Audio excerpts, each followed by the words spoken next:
Welcome to the Moho Session hashtag. We're taking it on the road. No, not impressed with that one. Good morning, Buckle and Boots! Well, it's still morning in my head. So, good afternoon, Buckle and Boots, properly then. It's lovely to see you all here, country music lovers, because, without you guys, we all wouldn't be here. So, thank you for coming from the bottom of my heart. And I also want to thank Buckle and Boots and Gary for letting us do this on the stage this morning. And now you all know what a Moho session is, don't you? Yes. Okay. And we have two at the minute, but we have a panel of two UK country artists and two American country artists. Because country music is worldwide. I don't think it matters what country you're from. Country music is in the heart, it's in the soul, and it's just an absolutely amazing thing. So before I start with the artists this morning, I wanted to just ask a quick question if anyone's willing to answer it. What is it about country music that you love, that brings you to country music festivals, and that makes you just absolutely just love what you're hearing from each and all the artists? Does anyone want to? Cold beer. My guy. Okay, anything else? I know cold beer is part of it, but yeah, beer is part of it, yeah. Cheers. Holler and a swaller is apparently the American thing, that they holler and swaller. Anyone else want to say anything that why they love country music so much and what brings them to festivals? Whiskey. Yay! Thank you. So we've had cold beer, whiskey, and storytelling. Anything else? Community. Emotions. Anything else? So we have a cold beer, whiskey. Funnily enough, alcohol came first there. I wonder why that is. Emotions, storytelling, community. That is what I want to create this morning, and that is what I want every one of us to feel this morning. And I just can't wait to talk to all these amazing artists on stage and just celebrate everything that's country music. And I'm going to start off with, in fact, I'll introduce them all. This is Robyn Red. Yay! Emma Zinck. Yay! Matt Hodges. Yay! And right on the end there, Mr. Blue Foley. Boo! Do you know, I was actually thinking I might go, Blue, Mr. Blue Foley. But has anyone done that before? No, never heard that one. Never. No, I get, you're my boy, Blue! Woo! So first of all, we're going to have a chat with each of them and an acoustic song, and then we're going to have questions from the audience, and then I'm going to do a bit of a fun this and that, just to get a bit of character and personality from each of them to find out what things they like. So I'm going to start off first and foremost. Now, DC says this is favouritism. It isn't. Robyn Red has today released her EP called From Caledonia with Love. Yeah, girl. And I just think I released a couple of singles before, nothing major now, not at all. But it's a very nerve-wracking, exciting day to release music out there. So I just wanted to celebrate the fact that Robyn's released her debut EP. She's a UK country artist who I feel, now I know comparing artists, but I always feel that we have the UK's answer to Carrie Underwood right here, because she just has style. I've not heard Robyn Red before, she's got an amazing voice. And I just wanted to celebrate that, because artists starting out in their career just need that bit of encouragement, and I just wanted to do that today. Plus the fact, I was going to model it, but there's no room to model it. I am wearing, now, Robyn Red tartan. She's actually celebrating with tartan. That is amazing. What was the idea behind getting your own tartan? I knew what I was going to, name the EP, and I had the song Caledonia's Looking Good on You. So, thank you. So I decided to get tartan, like I wanted a tartan band round my hat, and I was just going to get any normal red tartan round it. But it was my dad that had the idea of going, and it was my mum's idea as well. Well done, Mum. Give credit where Mummager. credit's due. Thank you. It was their idea to go and get my very own tartan made. So I went in and I picked out my 3 colours, or my 4 colours. And it was a long process, but the end product it's turned out really, really good, if I do say so myself. And you can own your very own piece of Robyn Red tartan by purchasing merch at the merch desk. Did I do that well? You can get these T-shirts, or you can get a hat as well, a cap with it's got this design on it, but it's got a cap. And the hat. So It's a cap. It's a hat. Yeah, it's a hat. Just to clarify, a hat. Well, my dumb redneck ass, I had to lean over and go, "What's a tartan?" And now, on reflection, Oh. I'm regretting telling you the honest Right. answer. I could have made something brilliant up. Yeah. That's her underwear. Don't talk about it. Do you understand what tartan is? You I do probably- now. Yeah, You do. It's That's the kilt, the family yeah. plaid. It's the family plaid, man. Yeah. Yeah, It's yeah. I love it. Yeah. I think I'd say for me, feeling like having your own. If I had Linda Conway tartan, it would feel like I had a song that you've written, sung by like Lainey Wilson or Carrie Underwood or something like that. It would be that kind of similar feeling. Do you know what I mean? Like that kind of tartan, Scottish tartan. It's huge in like Scotland. It means a lot. It's like a patriotic thing, and it means a lot. So like you having your own tartan is just. It's pretty cool. It's really cool. Yeah. It's awful cool. So tell us about your EP From Caledonia with Love. What inspired the songs for that EP? What inspired the tracks, the track listing, and just the feeling and the vibe that you wanted to bring the audience? The full EP is basically just about my teenage years. So I wrote it all obviously through my teenage years, and now I'm 20. Oh, you're so grown up. I'd left those teenage years way back in the past. Distant memory. That sounds like a country song right there. I'm writing it in my mind right now. So now that I've left 19 and all the years behind, I've released From Caledonia with Love. And it's basically just talking about the heartbreaks that I went through because of boys.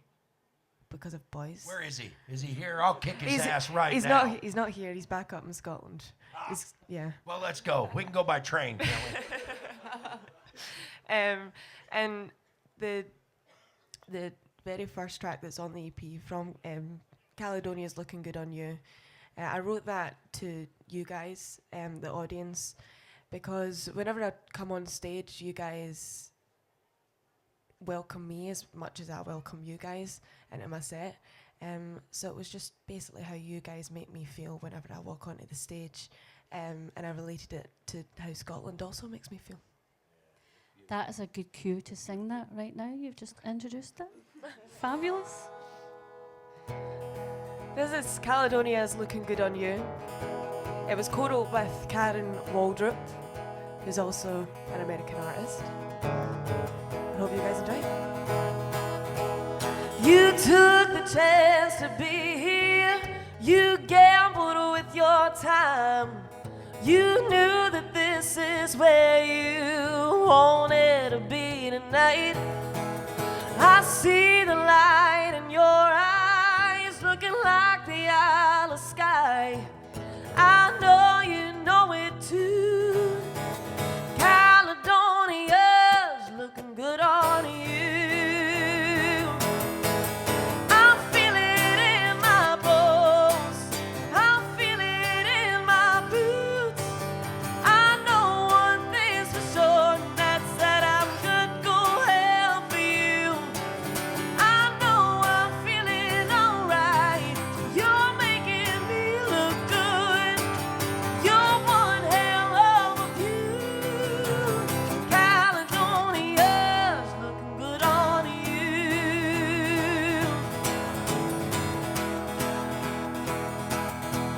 take me higher than the highlands with the way you look at me. And I know you're living right just by the way you move tonight. I hear the kick drum, baby. I feel the floor shaking. Right on cue, rendezvous. Caledonia's looking good on you. I feel it in my bones. I feel it in my boots. I know one thing's for sure, that's that I'm good gonna help you. I know I'm feeling alright. You're making me look good. You're one hell of a view. Caledonia's looking good on you. Good on you. It's looking good on you. Good on you. I feel it in my bones. I feel it in my boots. I know one thing's for sure, that's that I'm good gonna help you. I know I'm feeling alright. You're making me look good. You're one hell of a view. Caledonia's looking good on you. Good on you. It's looking good on you. Good on you. It's looking good on you. Thank you. Fire! That song is awesome. Thank you. It is so, I just know I love that song. I think that's... There's a favourite of Robyn's. She gave me the sad news last night. I am in mourning, but never mind. One of my favourite songs of hers was Green Eyes. She's not releasing that ever. Maybe. Maybe. That was devastating. But I think that song is just, I just love the vibe of it, and I think it's just so you, and it's just, yeah. Thank you very much. Now, I wanted to celebrate, but, and I've got bottles of champagne or whatever it is down here. And every one of us is going to open them. cheers. No, I'd see, like, I'm not usually, I'm saying this at a country music fest, so I'm probably going to get, like, I don't know, lynched or something, but anyway. I don't really drink alcohol very often. Hell, I'm ready for a relapse. Let's go. So I'm really, like, it's just because there's all this equipment here, and I don't really want to open this, and then it goes all over the equipment.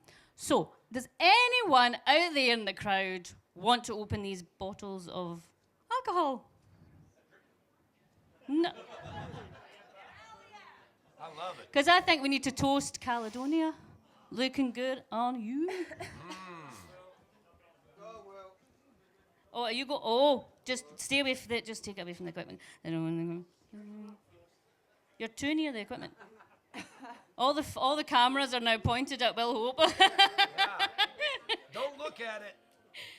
Oh, go on. Up your Ready, right me go. eye. Right me eye.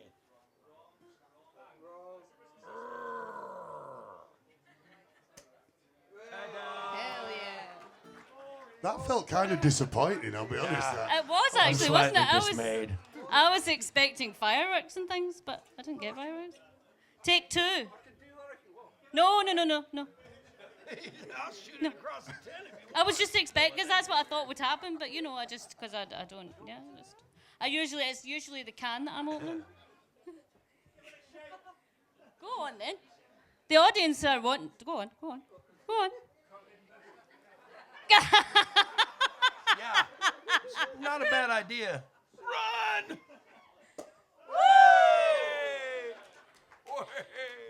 Your dog's eating it now. Yeah, you can't, you can pour it and give it out. He's like, oh, Yeah, a you can treat. pour it and give it out. That's fabulous. While I just get the last few questions with Robyn. You have a celebratory EP launch if anyone is around Glasgow. The infamous King Tut's is one of the most kind of prestigious grassroots venues in Glasgow. It's where a lot of huge bands from Glasgow have played. So when is that happening? That is happening on the 7th of June with the full band. If anyone is around Glasgow or from Glasgow or want a trip up to Glasgow, come along and celebrate the release of From Caledonia with Love. And there's also an after party as well. There is an after party at Maggie's Rockin' Rodeo. It's always a good night in there. And the last time that there was an after party, it was a C2C after party. And so I played Glasgow C2C. Then the Saturday I was in London playing C2C. And me and my mum can't go to C2C without not going to the after parties. So we went from the Hydro to Maggie's, and we left Maggie's at 2 o'clock in the morning. Had to go to the house, pick up the suitcases, and go straight to the airport. So if you want a good time, come to Maggie's.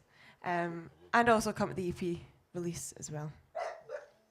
On June 7th. Yeah, he's a fan. Oh, this is going to be, everyone's going to enjoy me drinking this, aren't they? Has everyone got one? Yeah. Oh, yeah. Right, are you ready then? This it's a holler and a swaller, isn't it? It's something like that. So, this is something like that, a holler Hey! and a swaller.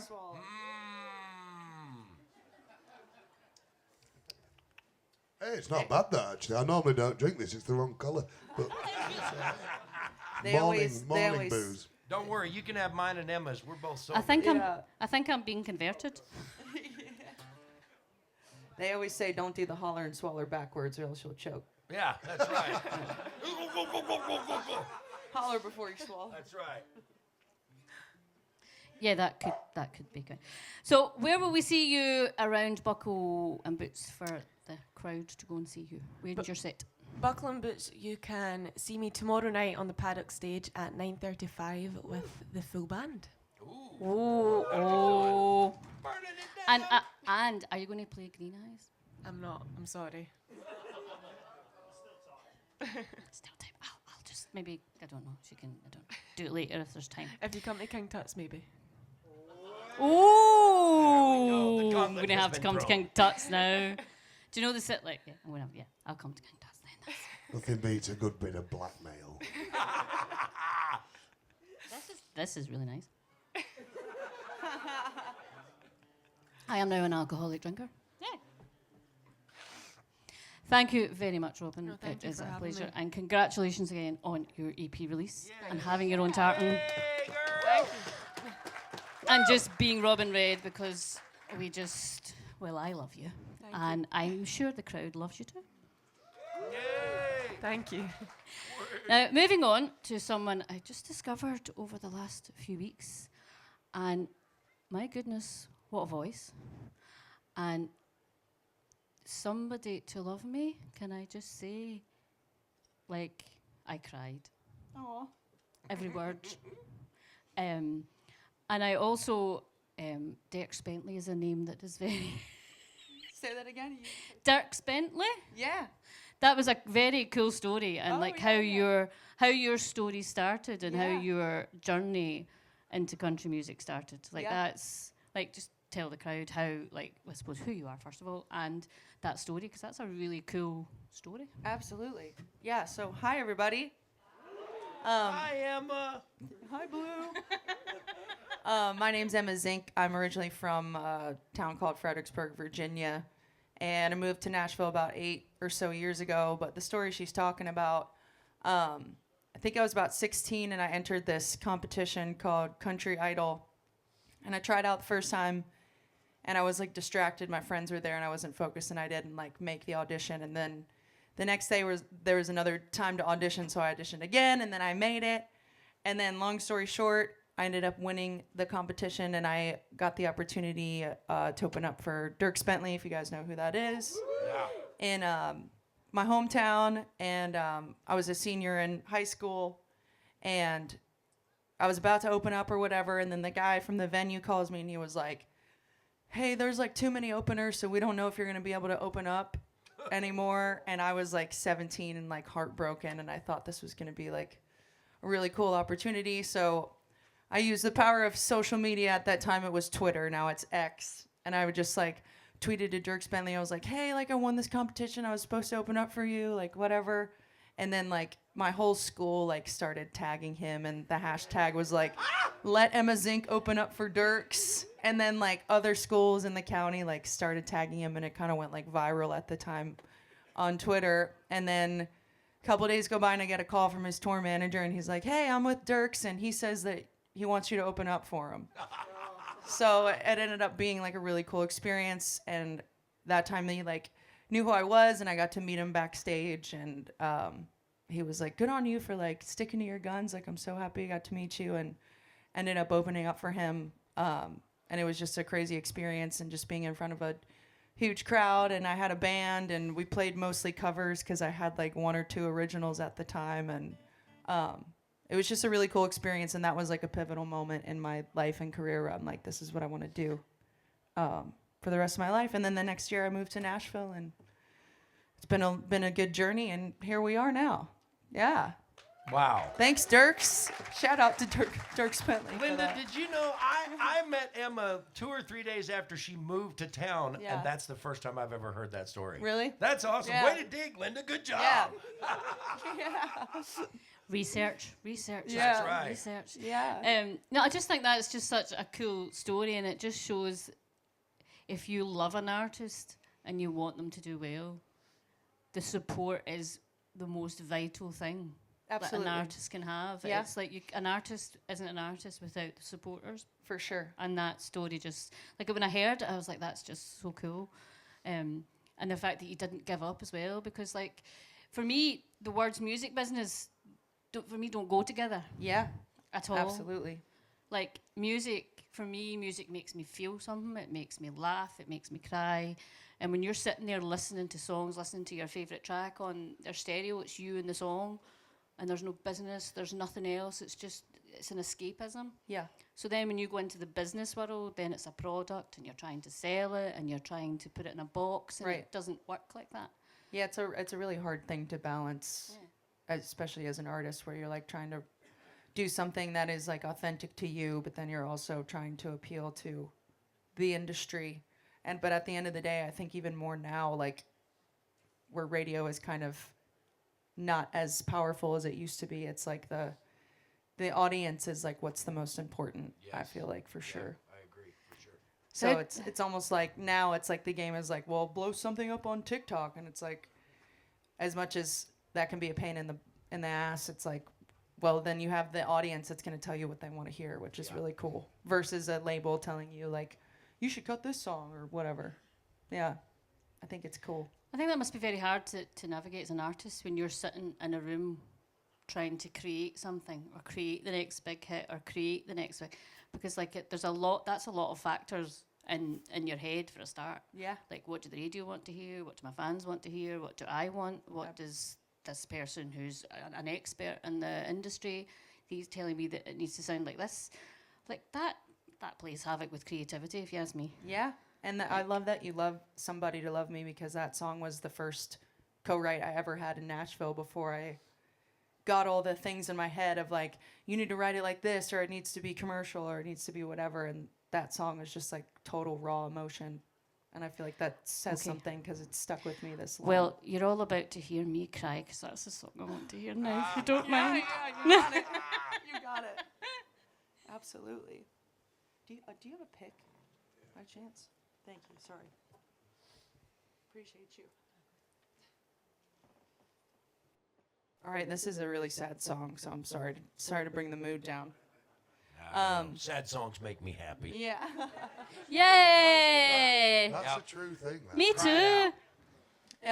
It's been really cool to write this song. I wrote this song when I was like 19, and it's been like probably like 8 years old now, which is crazy. 8 or 9 years old, and I originally wrote it about wanting somebody to love me for who I truly am, and it's been cool to grow with this song through my 20s and kind of get to a place where it's like realizing the somebody to love me is myself, as corny as that sounds. But yeah, one of the ways I've done that this year, I chose to get sober from alcohol, so if you don't see me drinking champagne, that's why. But I'm definitely celebrating, so, but thank you guys. And Blue's been a big inspiration to me on the sober journey as well. So, yeah.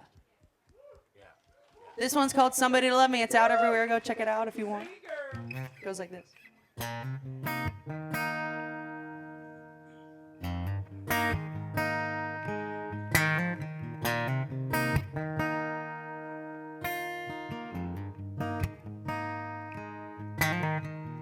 I know what lonely is.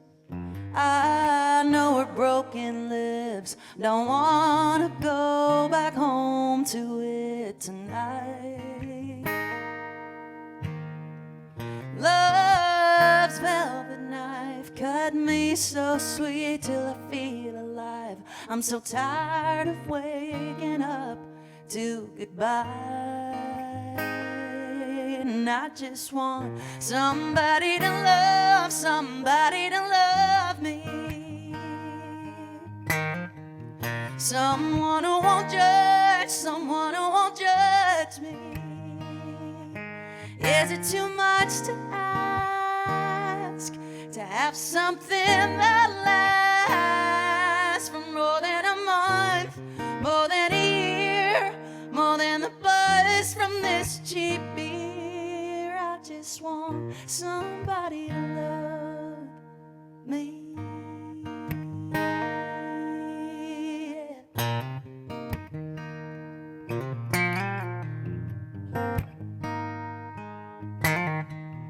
I've been strong and long, been loved so right, but done so wrong. Just give me something real to go home to.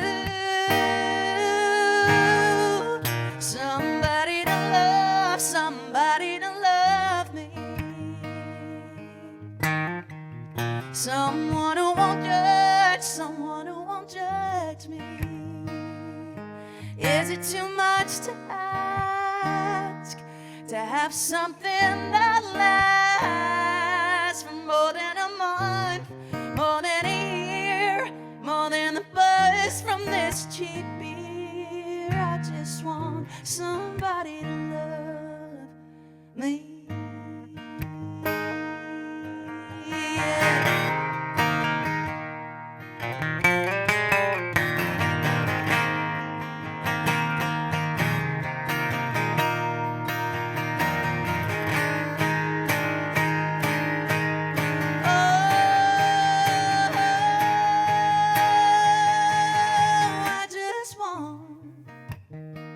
Somebody to love me. Someone who won't judge, someone who won't judge me. Is it too much to ask to have something that lasts for more than a month, more than a year, more than the buzz from this cheap beer? I just want somebody to love me. Oh, I just want somebody to love me. Oh, I just want somebody to love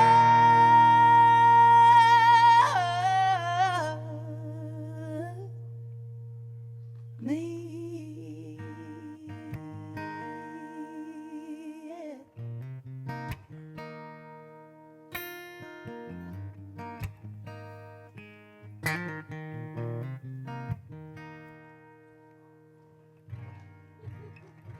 That's how you do it, Emma.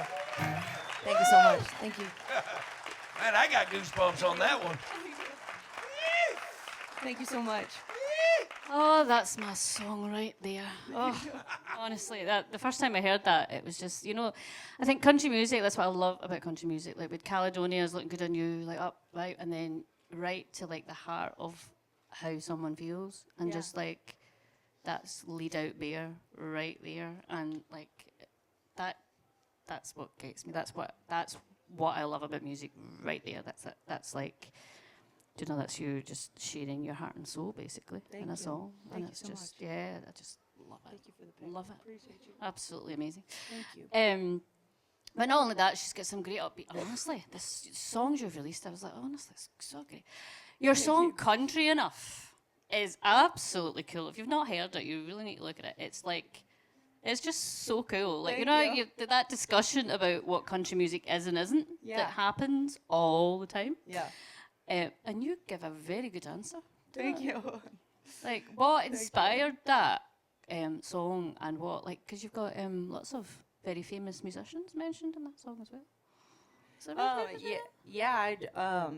So that song was inspired by, like, I love country music, obviously. That's why I moved to Nashville. But I'm super inspired by, like, rock and roll and soul. And I kind of integrate that style into country, and I've tried to create kind of a style of my own, which I feel like is an artist's job, is to, like, come up with something unique. I call it electric country, if you will.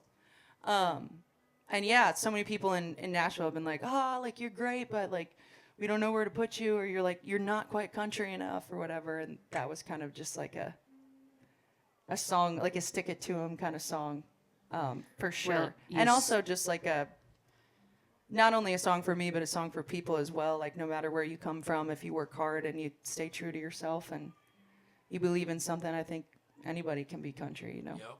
Yeah. Agreed. Yeah. Hell yeah, brother. So on that, like, I'm not going to get into the full debate, but what, for you, Emma Zinck, what is Emma Zinck country to you? What does country mean to you? What do you want when you're writing and releasing music? What do you want the listeners to take away from your songs and your country? Yeah, I think just something that it is just real and raw, however you take it. The music is the most important part to me. It's like there's, like you said, the music and the business, and there is the business part that you have to play, but, like, first and foremost, I think the music is the most important, and I'm just a lover of music. You know, I didn't join this industry to necessarily focus more on the business part. I mean, the business is great, but it's like, if you don't have the core of the song and you're not writing something that's true to you and authentic to you, then why are you even trying to do it in the first place? So I hope that speaks through the audience, be like, yeah, you know what, I dig what that girl's doing because it feels real and authentic, and I hope that's my biggest goal, is to resonate with the audience and be like, oh, she's actually a real chick, and she's not trying to be something that she's not, or that kind of thing. Yeah. So yeah. Well, I think the first song I heard of yours was actually Somebody to Love Me, so Cool. you did that in spades. And yeah, so music released, you've released Country Enough just recently. Yeah. Last week. What does 2025 look like for you for the rest of 2025? Are you touring? Are you releasing any more music? What's 2025 looking for you? I think we're gonna end up, like, putting all these songs into, like, an album, which will be really cool. That's great news. Yeah. That is great news. Yeah. Yep. So, and then just playing music everywhere I can. And super stoked to be here, honestly. This is amazing. Yeah. So 2025, I think, looks exciting. I'm stoked. Well, it's very exciting to have discovered you and to get to know you and to cry to somebody to love me. That's good. Where can people see you around Buckle and Boots? When is your set? Yeah, so I play at the Writers Round today, I think on the main stage at 3:45. Yep. And then tomorrow I'm off, so I get to see all these amazing musicians that are here that I haven't seen before, so I'm super excited about that. And then Sunday, I play the main stage with a full band, I think at like 4 something. Yeah, we're gonna rock it out. Whip out the electric and do that whole thing. So I'm super excited to play with a band I've never played with before. It's gonna be awesome. Yeah. And that is definitely going to be country, you know? Yes. Oh, yeah. Yes. I'm here all week. Emma, thank you so much for being here. Thank you so and much. just for bringing your full heart and soul. And yeah, thanks very much. Absolutely. Thank you. Ladies and gentlemen, Mr. Ma Hodges. Hey! That boy good. That boy real morning. good. Woo, woo, woo. That boy good. How are you, Mr. Matt Hodges? Very well. You have done a Moho session before. That sounds wrong, doesn't it? Yeah, in the bus. That sounds even worse. I love it. We still talking about country music? On the top deck. Oh, on the upper deck, no less. Okay, just mind your. I'm not blushing, you're blushing. I am, man. That sounded wrong, and then it just got worse with it on the top deck of a bus. But no, that's fine. I mean, really, that's fine. Yes, and last year we were talking, and you had, I think it was over 295 gigs or something you had done that year. Yeah. Where are you on the gigometer? Wow. At the minute? This year, a little less, but around 250. But it was the year, last year I did 312. Man, oh man, that's impressive. It wasn't, it was tiring. Yeah, I was going to say. It I'm wasn't more out impressive. just talking to you about it, And pal. let me tell you, the price of diesel doesn't make it worth it. What keeps you doing that number of gigs? Because that is like, I know that fans go to that amount of gigs sometimes. Well, I think it's kind of like what Emma says, like, for me, this is what I was meant to do, and this is all I've ever wanted to do. So, you know, as tiring it is, and, you know, you have your ups and downs, but I'm lucky to do this, and, you know, I wouldn't do anything else. So for country and country music, define Matt Hodges country. What does Matt Hodges country feel to you? It's kind of, I feel a little bit like I'm repeating what you said, but it's finding your own box and doing what's true to you. And, you know, the thing with country music and got me into country music as a child was being able to relate to other people's writing and being able to listen to so many different artists and take something from it, whether it's you need a laugh or you need a cry or you need a dance around a room, and sort of being able to take whatever you need from it, whether it's coming from a good place or a bad place. So what does, when you're writing and you feel, oh, this is a great song, what does that feel for you when you've got to that place that you've written a song that you think, this is great, I'm going to release this? Do you know, sometimes this is probably going to sound a bit weird, but I'm keeping this for me, I'm not going to show anyone.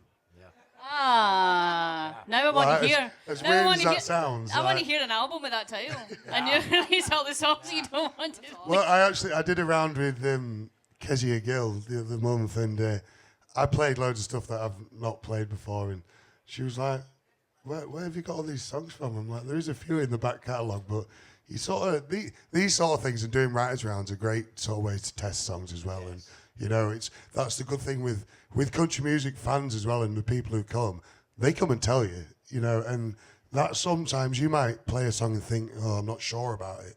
And then you do it in a round or something like that. And when people come, sometimes you need that extra bit of belief from other people to let you know that, you know, no, this is good. Well, you know what I'm going to say now, Matt, don't you? No. Can we hear one of those songs? You can. Oh, there we go.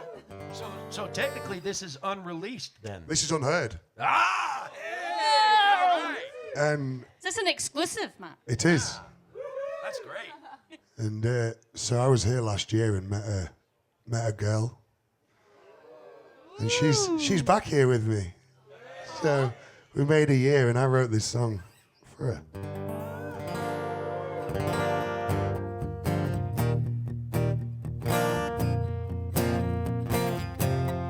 I've realized lately it's brighter outside when I'm with you. And maybe I'm crazy, but it's how I feel, so it must be true. And when I can't sleep 'cause you're out of reach, flying high, now you're back on earth wearing my old shirt. Did I say I'm a lucky guy? Nothing's been better, down to go get it, live until forever tonight. Dream a little longer, love a little stronger, hold on and be my baby tonight. I no longer walk on knees,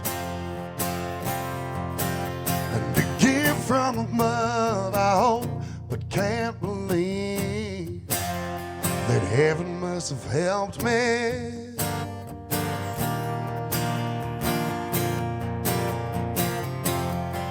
Watching you sleeping and trying to figure out what I did right. And know that I'm keeping you in my arms and never out of sight. When the work phone rings, the distance stings, but it's fine. No, it won't be long, no, this love's still strong. Did I say I'm a lucky guy? Nothing's been better, down to go get it, live and tell forever tonight.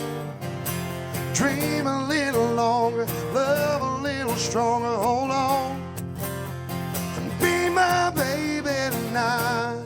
I no longer walk on these, and a gift from above I hope, but can't believe that heaven must have helped me.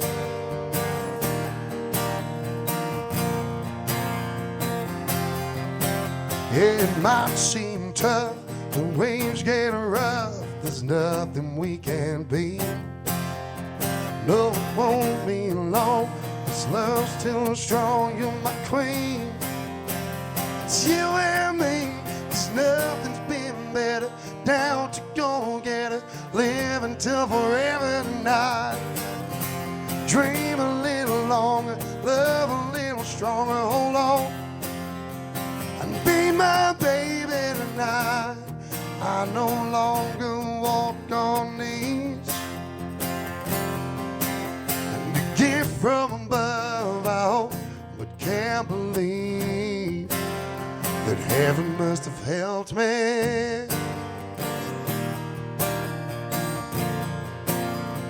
Heaven must have helped me.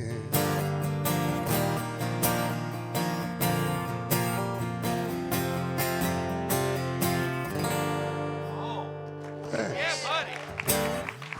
Strong, strong. That's how you keep Mama happy. Well done, sir. That needs a release. Yeah. That's great stuff. That needs its moment. That's awesome. Maybe it could be released for Buckle and Boots next year. There you go. Special Buckle and Boots edition. Even awesome to be the woman you've written that about. Pardon? Even awesome to be the woman you've written that about. Well, let's hope she's still here next year, eh? Let it, there's 6 pound 8 ounce baby Jesus. I have a feeling she might be, Matt. I have a feeling she might be. That's a great song. Like there's nothing bigger compliment that somebody writes a song like that for you. Like that's a huge compliment for someone. I think. Do you not agree? Good. Bonus points for me. Thumbs up. So apart from gigs and more gigs, what does 2025 look for you, releasing music-wise and Matt Hodges country-wise? I am releasing a new single in August, which I'm recording the week after we're done here. So that'll be making its full band debut tomorrow. Which it's funny. Your song was called what? Country Strong Enough. What? Country enough. Country Enough. Yeah. This one's called Keep Country Right. Yeah. Yeah, there we go. So we'll have an American version and an English version. There we go. That's awesome. Love it. That's just too cool for school. When is that debut of that song? What time is your set? Tomorrow at 4:30, I think, on the main stage. Live like that. Oh, here. You're going to raise the roof of that stage? I'm going Is to there a roof try. on the stage? I said to my girlfriend yesterday, I said, every time I come to this festival site, no matter what festival it is, it rains during my set. And I think it was 2 years ago, I was in my shorts walking around in the morning. I was like, today is the day. And then it literally was sunglasses. I said, I'm not going on stage with my sunglasses. And took them off, walked down stage, and it just went, poof. I was like, good God. And then the year after, someone broke into the showers on my entrance song and cut all the power. So I actually shouldn't be saying this. I'm jinxing my set like hell tomorrow. Don't you speak that over me, Ricky Bobby. But I want everyone to know, if the power goes off or it's raining, don't worry, we've got it. Well, they actually did. Somebody said the rain was forecasted for tomorrow, so that's, Hopefully not. Hopefully not around your set. I mean, we'll keep the rain away. I brought a coat. And even if it is raining, country music doesn't feel like it's raining when there's country music playing. Absolutely. That's one of the great things of like this festival. I say this is one of my favourite festivals to come to because it's, you know, it is a little bit smaller, but everybody that comes to this festival leaves as like a big family. Yeah, and it's like we will party through whatever we need to, and we're here to support and enjoy each other, and that's what it's all about. Amen. Yeah, buddy. Yeah, buddy. So how important, for everyone, how important are festivals like this to yourself as a UK country artist? And I forgot to mention this earlier on. Robyn Red here and Matt Hodges over there are sponsored by Buckle and Boots, which is absolutely amazing. Great. Nice. That is just really cool for UK artists to support grassroots artists, and I just think that's great. So how important is that for artists like yourself and I think, and your you know, career? it is a big deal for us, and, you know, still trying to get into this battle of what we said earlier, that, you know, it doesn't matter where you're from, countries everywhere.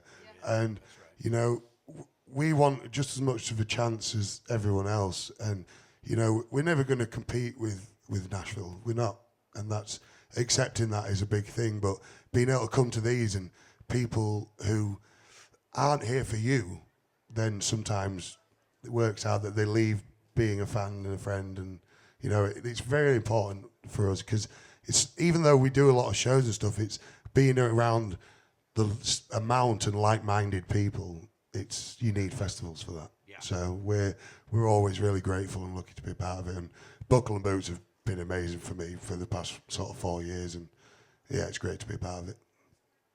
Well, you're a well-loved and respected artist within the UK scene, so thank you so much, Matt Hodges. Yeah. Thank you for having me. Looking forward to his new single debut tomorrow.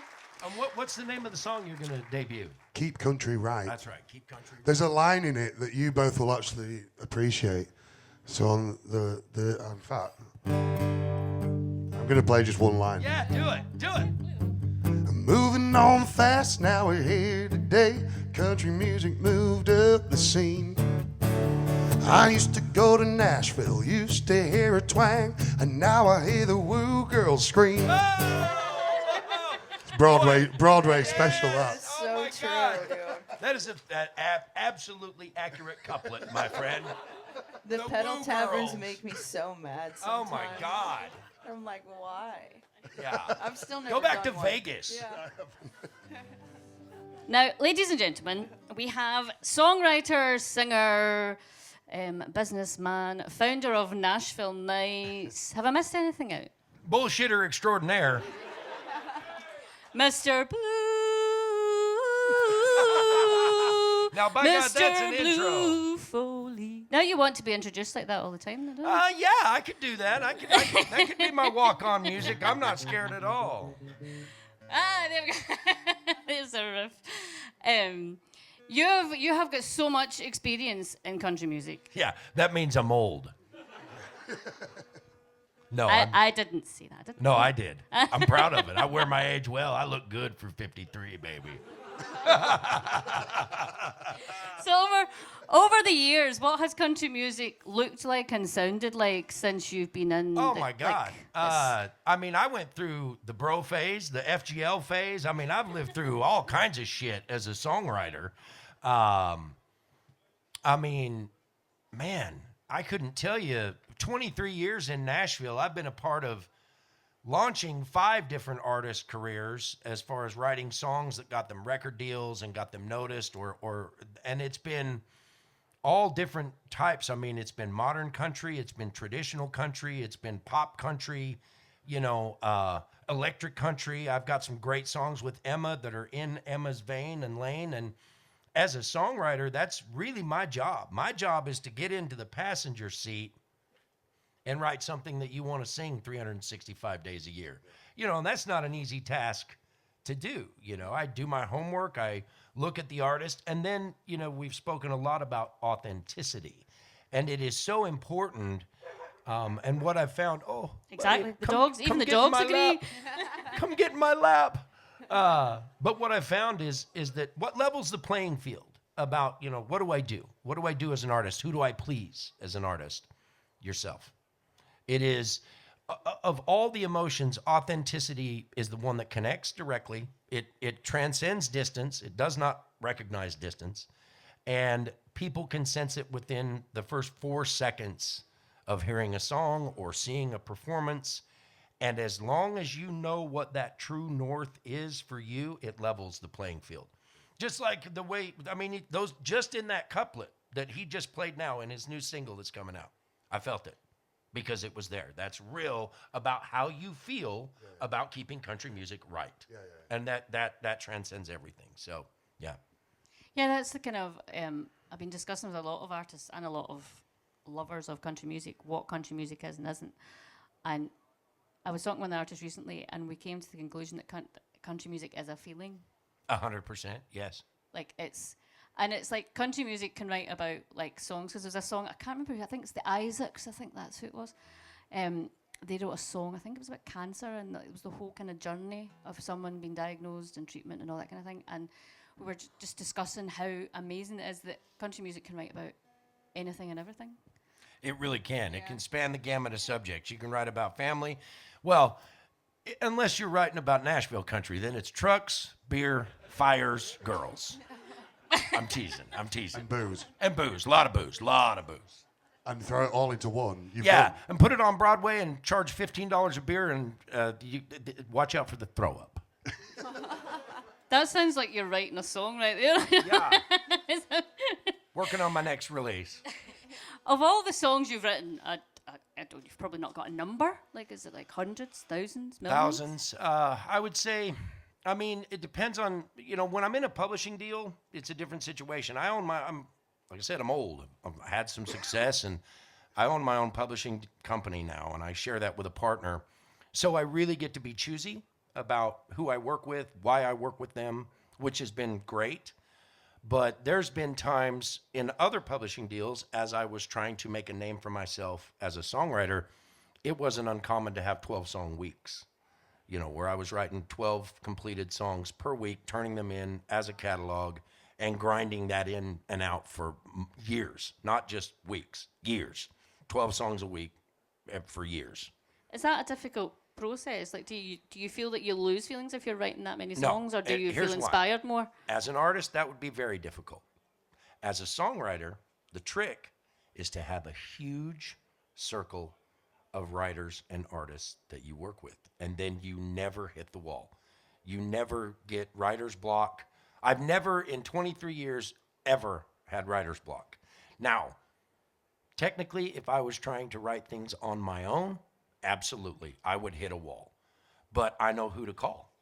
If I hit a wall, I will immediately go inward and be like, this would be a great song for Craig Wayne Boyd, who is here this weekend. This would be a great song for Gary. And Gary the same way. Gary, I may do that, so I don't know if you're going to request anything. I write so many songs, I don't know a lot of them, so I don't know. I'm like, God, I hope she doesn't request one I don't know. Jesus, that would be embarrassing. I was actually going to say that the next part of the question is, of all the songs you've written, what ones, like, are you like more of a songwriter than a singer, or because I think you've released Styrofoam. I know you've released Styrofoam. Yeah, that's the only one you can actually find my voice on, which ironically enough, I played that for the first time ever in Denmark, but that's because it was on a tribute album for a buddy of mine that passed away. And we had lived together, he was my best friend for 18 years, Randall Clay. And Styrofoam was a solo write, and it just really showed his genius.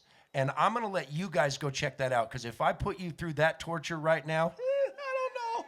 I've only played it out one time. But yeah, check it out. It's on Spotify on the Randall Clay Project. Somebody shout and do it on the front row. No, it would be a disaster. I'm going to do something that I know at least, so that I can redeem myself. But yeah, I mean, as far as things you can find out there for me, here's the exciting part. The first time in 23 years, I now have 12 songs in the can. I'm starting a campaign, and I'm going to do an album for the first time in 23 years. So you'll be able to find all the songs that I normally play out, and then a bunch of hidden gems that nobody knows about. Songs I've written with, like, there's a song on there that I wrote with Morgan Wallen back when he still had the mullet. You know what I mean? And there's stuff that's on there with Lainey back before Lainey blew up, and so there's Easter eggs. There's a lot of Taylor Swift Easter eggs going on in there. So What kind of feelings do you get when you write songs like that an artist released and then that breaks them there through? There is nothing more flattering than seeing an artist step onto the stage and say something special for them, and they're talking about either introducing your song or about to sing your song. I mean, I just got some footage of Ashley just last week. She played a gigantic festival back in America and walked out on stage and said, well, sad songs make me happy, and this ain't a cheating song, this is a fixin' to cheat song, and then played Tired of Being Happy. And that's song 6-7 years old now. You know what I mean? So there's nothing that is more flattering as a songwriter. Or several times I've been lucky enough to be backstage at the Grand Ole Opry. Craig Wayne Boyd played one of my songs at the Opry. Ashley's played song. The very first time I ever got to go to the Grand Ole Opry, I watched one of my songs be played. Those moments are as a songwriter, what I do that for, what I do this for. Those are the special moments, and it never gets old, ever. Well, I'll let you choose the song that you want to sing. Well, that'll be fun. I could say, sing an Ashley McBride song, because you You wrote could. Home Sweet Highway with her as well, didn't you? I did. I wrote, that was a the really second cool Grammy song. nomination. By the way, here, I dropped that. Let me get that name. Paul McCartney told me to never drop names, but I didn't listen very well. All right, so I want to sing. So I want to pick up the mood a little bit and have some fun. And part of why I want to do this is I'm so excited. Now I may forget the lyrics. I haven't played this out much, but every time I have played it, it's really gone over well. And the reason I want to do it, I wrote it with Gary Quinn, and Gary is just a songwriting genius. And I got to tell you the story behind it because it's such a fun story. So we wrote it with Russell Sutton, who has had 2 gigantic number ones. He wrote My Boy for Elvie Shane, which was on the charts for literally 56 weeks. And then he also wrote Whiskey on You for Nate Smith. So he's had some big success, and it's Gary and Russell and I. And Gary brought this hook. And I loved it because my mind immediately went to a Brad Paisley vibe because Gary's hook was Beam Me Up. And I was like, oh, I will write a Star Trek nerd song all day long, yes. And Gary's like, yeah, I'm feeling that, And Russell goes, boys, I got laid in high school. We're not writing about Star Trek. And Gary and I were like, well, we did too. They were just hot nerds. I mean, what's the problem with that? No, but Russell is the one that put the twist on this that made it, it's perfect. He goes, let's write it in a modern country style, which it's going to be produced that way when we produce it. This is unreleased.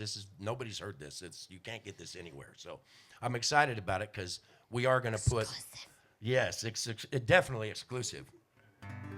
But we put a modern twist on it, and we're going to probably kind of kick it into either a Zach Top 90s country vibe, which would be awesome because this would work for that. But anyway, I ended up fighting for what we did as the bridge. So I got my little nerdy part in there, but this is what we did with Beam Me Up. This is myself, Gary Quinn, and Russell Sutton.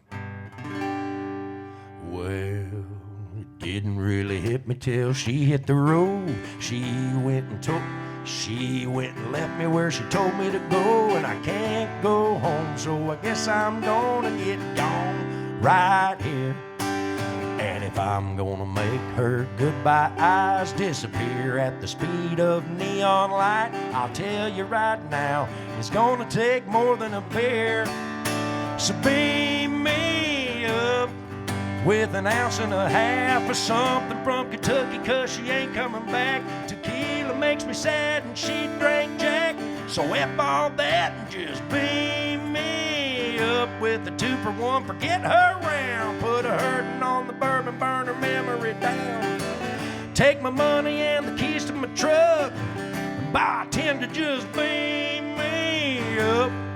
'Cause I think I see my next future ex staring back at me. And buddy, right now, that's the last damn thing I need. So beam me up with an ounce and a half of something from Kentucky, 'cause she ain't coming back. Tequila makes me sad and she drank Jack. So F all that and just beam me up with a 2-for-1, forget her round. Put a hurtin' on the bourbon, burn her memory down. Take my money and the keys to my truck. Buy 10 to just beam me up.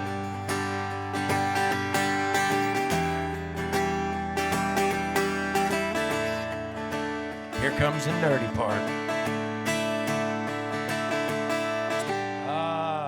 Really? Now? You're gonna leave me now?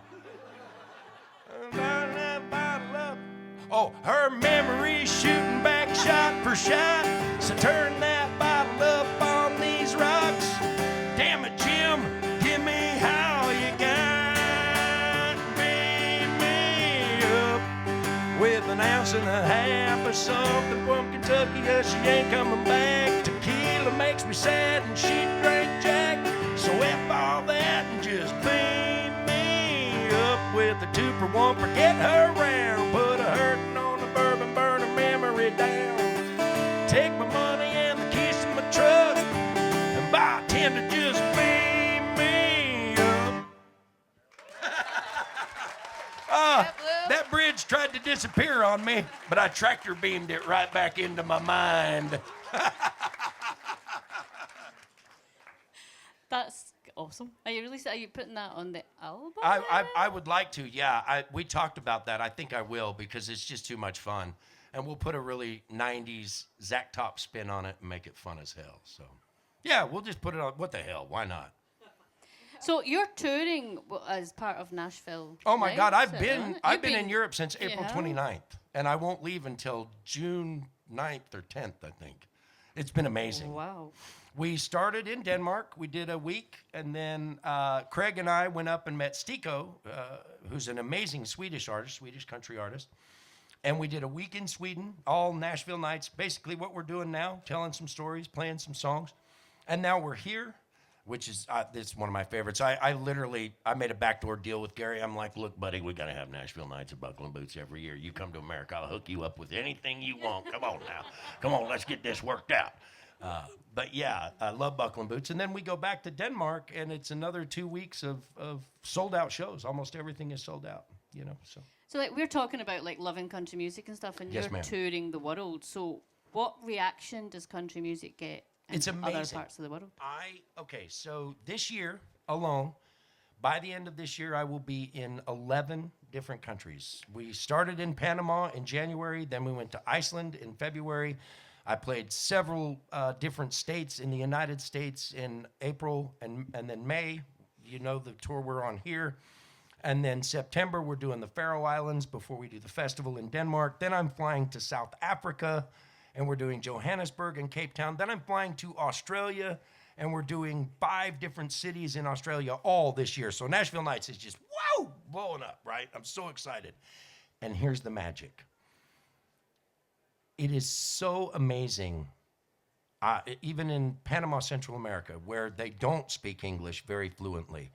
The music transcends. We tell the stories, and they catch the gist, and then a lot of what happens is just the emotion that is conveyed as we play our songs. It just it's that authenticity thing.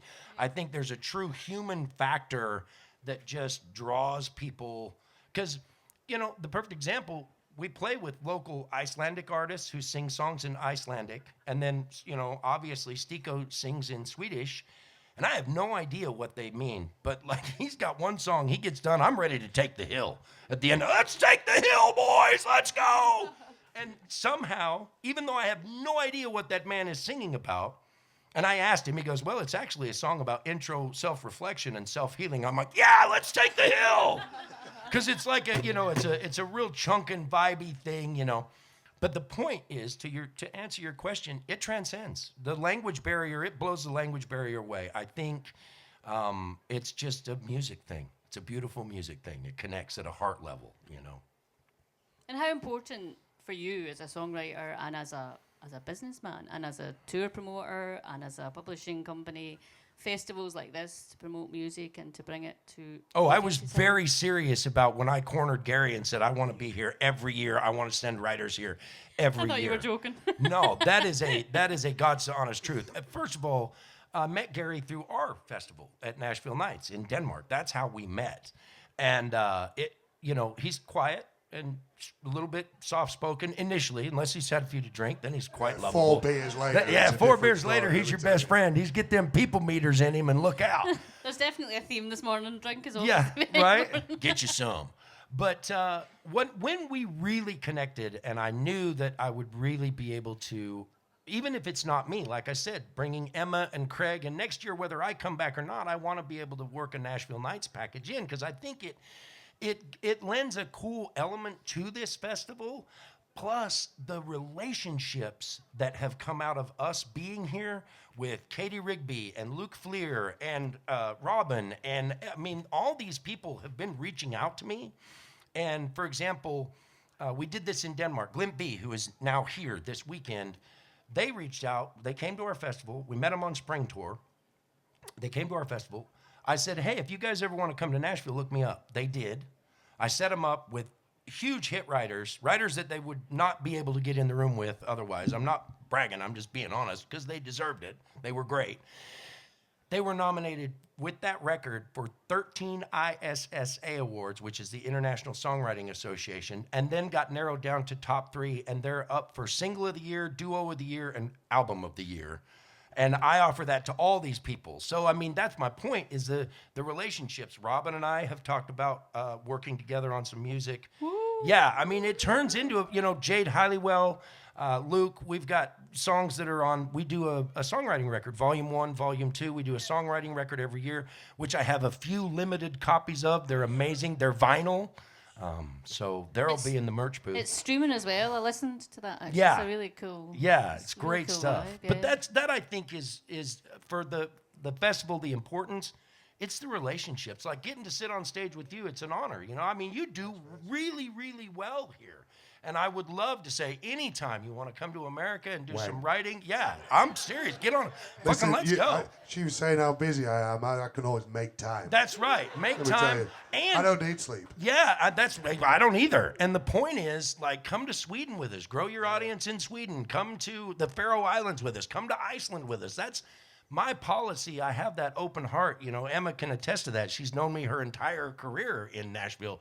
And we've been through the ringer together. We've been through a lot of ups and downs, and here we are. And that's what it's about, is the relationships. The festivals. These festivals like this are so important that the community and just the way you guys embrace country music is fucking awesome. I'm going to ask this question, not specifically. I kind of asked Gary a similar question last year when I did a most session with Gary. When you're promoting an artist, what in your eyes, or what do you think makes an artist, like, I suppose, break through that ceiling and become big, like Ashley McBryde, Lainey Wilson? What characteristics does an artist have to I suppose, make it? Is that Man, it's crazy, and I don't mean to sound like I have a crystal ball, because I don't, but you can, it's weird. It's like a spidey sense. You can feel, there's something about them that you just look at them and they're never going to give up. And most of the time, honest to God, that's what it takes. Talent be damned. Yes, talent plays a part in it, but this is a lot of work. And it takes an entire village to be able to get you on the radio and break through those glass ceilings. And you start realizing, because a lot of people, what will happen is they will get it in their mind that they are going to be this artist, and this is the lane they want to live in.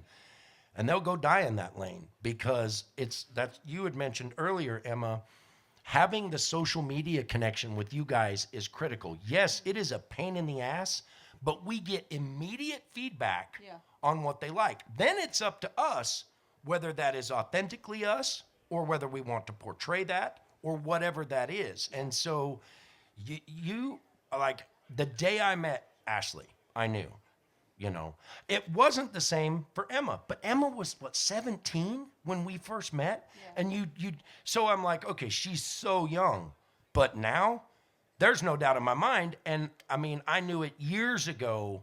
You know, that's why it's funny. As a writer, I'll pick them.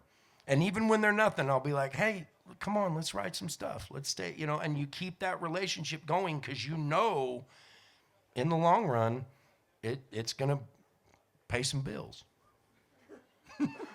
Hopefully, yeah. I could talk forever because it's really interesting. You come from a different perspective than these artists. You Sure do. You do. You definitely do. And your experience. I'm going to say experience again, not age. It's all right. I love it. I'm a good-looking old son of a bitch. I suppose you've learned and practice makes excellent. So you've repeated the process again and again and again and again. Yeah. So you've learned over the years. What would you say is your most valuable lesson that you would hold dear? Honest connection. You won't find me being false in a writing room. I can't. But you will. What you get is what you see. What you see on this stage is this. This is me. I don't put on any fronts, and that has helped more than anything because the connections are authentic. They we're gonna be friends. And this is the first time I've ever sat on stage with him. And I saw him perform last year. I'm like, that guy's fucking good. But He is. you also learn to wait for the organic moments. You know, I'm big on that. Yeah. Everyone, a lot of people say to me all the time, "Oh, go and speak to them. Go and do this." No, like it sometimes if you force stuff, right, you're gonna hit a wall straight away. right, and people they sense it. Yeah. Like, oh, you're trying to get to know me because. Yeah. And this is one of those perfect opportunities where all of us are sharing a stage together, and it's genuine. And my compliments. This is the first time I've heard the new stuff, and I love it, and it's great, and that's authentic. You know. Well, it's quite funny because we have briefly met You and Emma have. in Nashville. Really? Yeah. I love it. Was Emma drinking then? No, I was, Yeah. and my drummer was as well. Yeah. So she was probably like, "Oh my God." You were When was playing this? downtown Oh my God. When? last year or the year before. Okay. And then it was because obviously then when we saw you were coming here, we were like, oh, Oh, it's cool. yeah. That's Do you great. remember what bar it was? Bootleggers? Yeah, I think so. Wow, that was in your grinding phase. Right. Emma went through a phase. No, Nashville, Broadway is a dangerous situation for artists because you will get in what we call the doom loop where you're making $4,000 a weekend in tips, Yeah. but you are singing 60 hours a week, not any of your own stuff, 90% covers, Right. and just melting your voice, Yeah. ripping through your vocal cords. That's the hard thing though, is finding the balance of Yes. you've got bills to pay at the end of the day. Right. Yes. Whilst chasing a dream, and you know, I've got so many friends that play downtown in Nashville, and they no longer want to be artists. Right. They Right. just Tough. they're making their money and they're paying the bills and they're getting to do it through music. But the whole thing of them writing and wanting to be their own artist anymore is gone. They don't want it anymore. Yeah. They're That's so true. I feel like I Very definitely true. got to that point when I was playing Broadway, and right before COVID hit, I was playing like 6 or 7 shows a week probably. My voice was fried, and I was still writing, but I wasn't like had the same fire of my artistry and my songwriting because I was just so I exhausted. think it becomes more of Yeah. a chore of like, I need to write something. So Right. rather than having that focus of, Of joy from yeah, it. yeah, then it becomes something that you have to do rather than just naturally you want to do. it. Yeah. Right. That's very true. Yeah. But we had a long conversation about that. She called and I was like, baby, get away from it. Take the leap, figure it out, get a Yeah. publishing deal. And that was right when you started working for a publishing deal and then Yeah. got a publishing deal and you were able to step away. And now, Right. man, what a journey. Yeah. Yeah, amen. Yeah. Yeah, it's still definitely like when I'm in town, something like I'll pick up gigs just because it's like because you easy, can go but down and it's make, not you know, like $1,500 in a night. But when you do it as a one night thing, versus situation. 7 nights Right. a week. Yeah, Right. it's a lot. But yeah. Well, I could sit and Sure. talk about all the experience and songwriters you've written with and everything, but I'm going to put the questions now over to the audience. Ladies Ooh, and gentlemen, fun. Mr. Blue Foley, please give it up. yeah. And I will absolutely lean on these guys to help me with anything. So yeah, fire it out. Now, If you've any questions, just put your hand up. Don't be shy. Yeah, don't be shy. Please don't be shy. Please don't be shy. I'm going to come. Because I'm just going to start randomly picking people. You, sir, with I- the cowboy hat, you've got a question. actually going no, I to don't. pour myself more of this because it's flipping lovely. Now I do drink. Yeah, I love it. Holler. Get The yourself questions are going to sauced. go downhill quick. Who's got? I saw a hand up somewhere. Where? Hey, right at the front row. Oh, right on. This is Mr. Country Chat with Dom. Oh, fantastic. He loves country music too, so I'm sure he'll have a very good question. I love it. I love it. I think we're all here because we love country music anyhow. Amen. But yes, welcome to the stage and absolutely fantastic performances.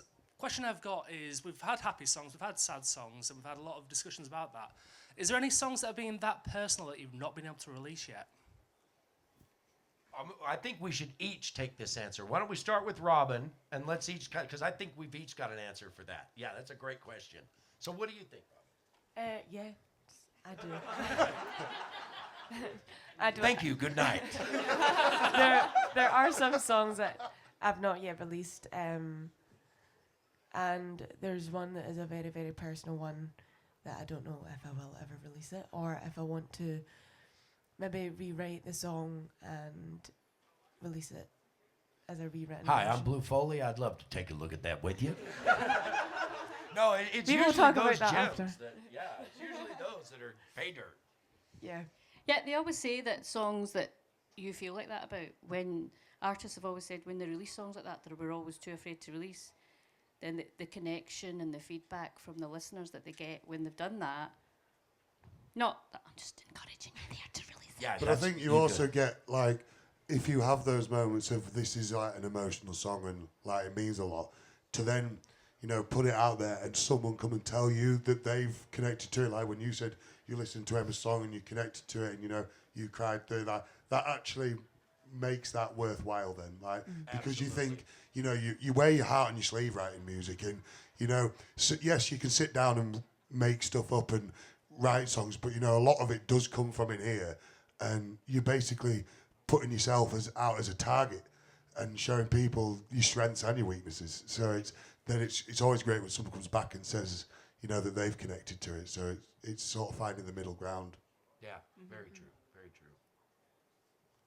What about you, Emma? Have you got a personal song? I mean, Yeah, somebody I to have, love for sure, but That's super personal. I have one song that I've started singing out in the past few months, and it makes me nervous every time I sing it because it's kind of calling out like self-righteous people that are religious. And every time I sing it, I'm like, I hope this doesn't offend people, but I always start off saying like, you know, I believe in God and all this stuff or whatever, but it's kind of calling out self-righteous people. And I went to a private Christian school when I grew up, and I'm thankful for that, but it was just kind of calling out the people that don't practice what they preach. I'm desperate Nice. to hear Yeah. this I song. know, right? Good build up. I want to hear. It's I c- love it's- stuff like that. It's called Private School. Nice. And the nice. lady I wrote it with, at the time when I wrote it with her, she was like, "Yeah, don't say you wrote the song with me until my son's out of private school." And we just we just played a show at the listening room on Sunday, and her son had literally just graduated. And she's like, "Yeah, tell him you wrote it with me." That's great. But, That's yeah. great. So it's something that's like calling something out sometimes is a little bit scary. But it's also that whole thing of like what's personal to you and what's been your experience. And, you know, my family is like from Jersey and New York, and they're very like, say it how it is. So I feel like there's like a little bit of that in me that's just like Nice. calling it out kind of thing. That's awesome. So, but yeah, people, and then I've played it and people like love it. So Yeah, it's cool. that's good. Yeah. That's good. So we found out from obviously earlier, you have a whole catalog of songs that nobody's heard. So do you have one that's really close to you? No is the short answer. I'm in the middle. I'm in the middle of 3 songs that have been there for 5 years now, Yeah. and unfinished, and sort of. If I'm sort of writing something emotional, it sort of. I then sort of challenge myself to put it out anyway, and then throw it out into the world. Yeah, yeah. But yeah, I've got a folder on my hard drive full of half-written songs. Now. I know there's 3. I cannot wait to get together with you, pal. Oh, buddy. Yeah. Yeah. Oh, that's But interesting one to thing know. as well that I think that is like songwriters, that really helped me was a writer in Nashville told me 10 years ago that it's like, don't be afraid of what you're writing about because you can just put them down and you can pick them up. That's right. And that really then, I started writing again then. Oh, that's good to And know. because you know, it's that thing of you don't think it's good enough or something like that, and you know, it's the doubt. Whereas what I've setting up a home studio and stuff like that, and you just fire them in, and then you just go back to them, and that really helped me. That's doing good. And that's excellent advice. That's very true. I mean, you don't have to put out everything that you start, you know. yeah. And in fact, as a songwriter, I have thousands of starts because that way, when I get in the room with somebody, I can feel what they're in the mood for, and then go through and find those things and write those things. Yeah. You know. Yeah. That's awesome to know. For me, again, as a songwriter, it's rare that I actually tell my story. And this has been years ago. In fact, what's crazy, you'd asked how many songs I have. It is thousands. I literally do not know how many.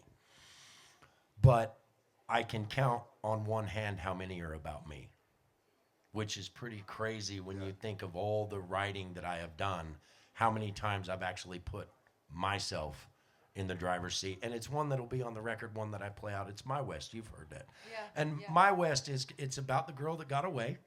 Her name was Marianne Smith. She was the head cheerleader. I started tight end, defensive end, both ways. We were Saturday night watching Saturday Night Live after the homecoming game, and I went in for a kiss, and she turned her head. And I knew I was in the friend zone. And I've been writing about Marianne ever since. But the fun thing that I did with that song was I made all the imagery and scenery from my home, the West, which has canyons and mountains, and I mean I'm Rocky Mountains, Wasatch Mountain Range. That's Utah, where I'm from, and so I made it a big metaphor about all the beautiful places and how now I go back and visit them like a memory in my mind, you know. And she'll always be My West. So that's what, to answer your question, that's a song that is very personal. It will be on the record. So that's a great question. That was a great round of answers, too. Yeah. Great question. Anyone else have a question? Don't all put Someone your hands at up the at back. once. Hey, there's Someone one. at the back. Go, Yeah. go, run! Somebody Where? throw a mic at her. I'll come back to you in a sec. Where are you? Put your hand up. I can't see you. Where are you? Where are you? Where are you? Wait a minute. I need to run, don't I? No, wait a minute. Oh, no, where are you?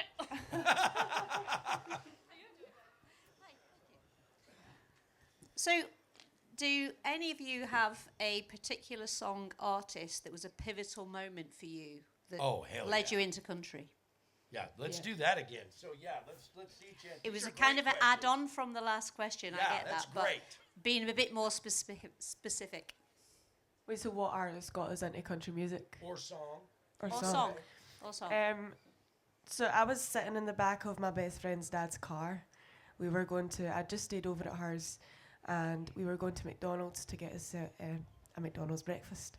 And we were driving along, and I cannot remember what song it was that came on. I think it was Beautiful Crazy by Luke Combs. Wow, you are so young.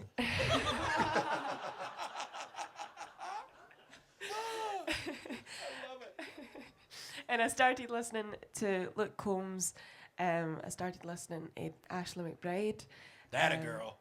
Yeah, and I just went into all their, you get on Spotify like what their fans like to listen to, and I just started listening to all these artists, and I just absolutely fell in love with country music. Great answer. Great answer. Great question. What about you, Emma?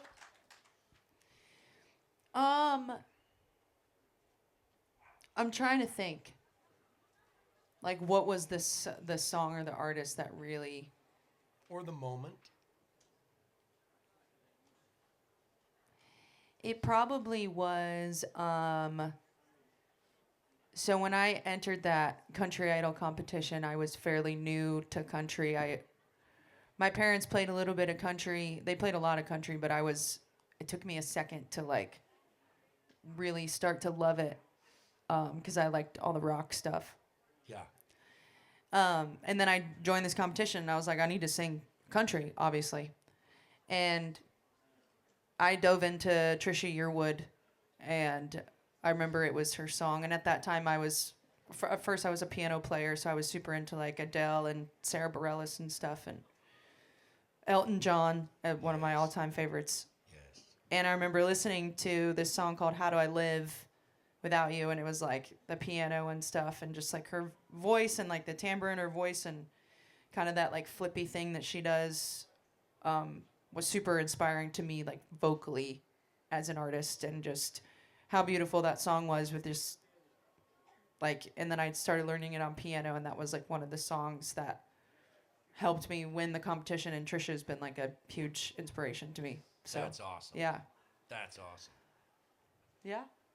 Trisha. So, yeah. So what about, yeah, good answer. Good questions. My, mine's a little bit weird. I No, like it's not weird. Yeah. It's not weird. So David Bowie.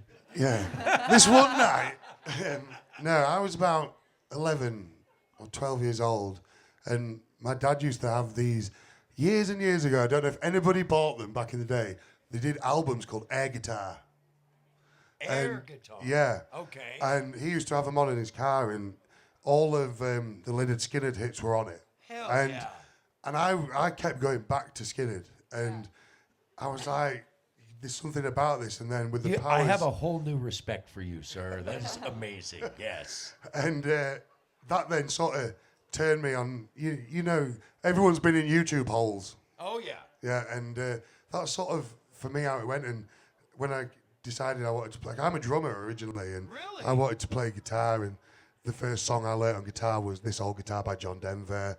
And that it sort of sent me all down that route. And then a big influence that really got me into it was Brad in his early days, Brad Paisley. Oh, yeah. Like, and yeah, I found myself going, but the answer is from Lynyrd Skynyrd.